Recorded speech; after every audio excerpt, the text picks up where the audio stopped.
Inna lillahi wa inna ilaihi raji'un. Zan kunna muku bidiyo a gaban wannan maganar tawa, inda wato wai America ya ƙara shagalcewa da kuma wato shiga wani yanayi wanda hakan yake nuna ba ɗabi'a na musulmi ba ne. Sannan 'yan uwansa sun masa gargaɗi sannan sun ja masa kunne, amma duk da hakan ya faskara ya gagara.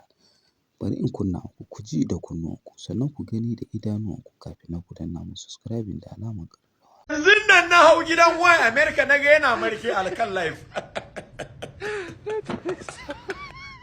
Kun san cewar wai America abin da ya sa abin shi ya ƙara ci gaba. Ainihin lokacin sai da na faɗa wasu suka ce min ai ban da hankali. Wannan dukan da ƴan uwansa suka masa. Wallahi yanzu nan naga wai America kawai ya jona bishiyar dabidansa a jikin wata yarinya sai sa saka akan live fa. Akan live su kuma mutane sun taru sai sharing ake, ana ta sharing aka ce da zuwa aka ce ga Ogaji president ya zo, na ce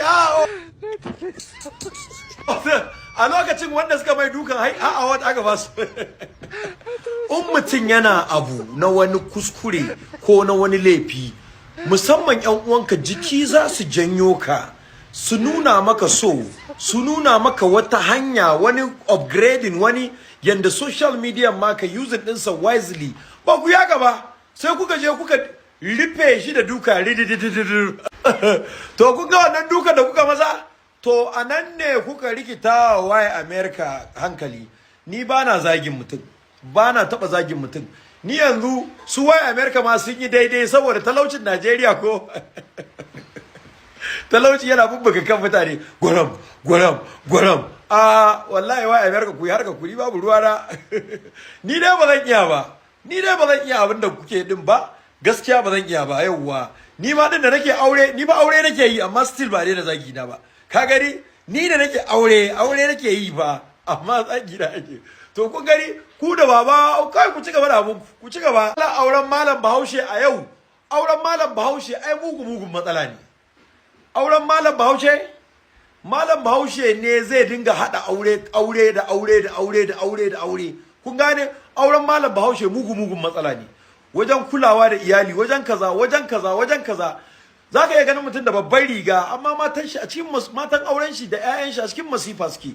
So wani lokacin matan ai shi sa suke fitowa suke focusing akan runs din su kawai. Mana shi ainihin bado din ne ake bude shi ai ta bada shi. Kai mata na raba bado.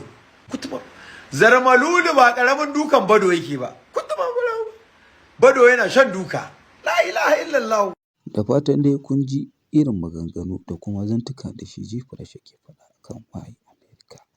Da fatan mu sai dai mu ce Allah shirya mana zuriya, Allah kuma ya ganar da gaskiya, Allah kuma ya sa mu kyakkyawan ƙarshe. Kada ku manta ku danna mun subscribe da alamar ƙararrawa. Mun gode.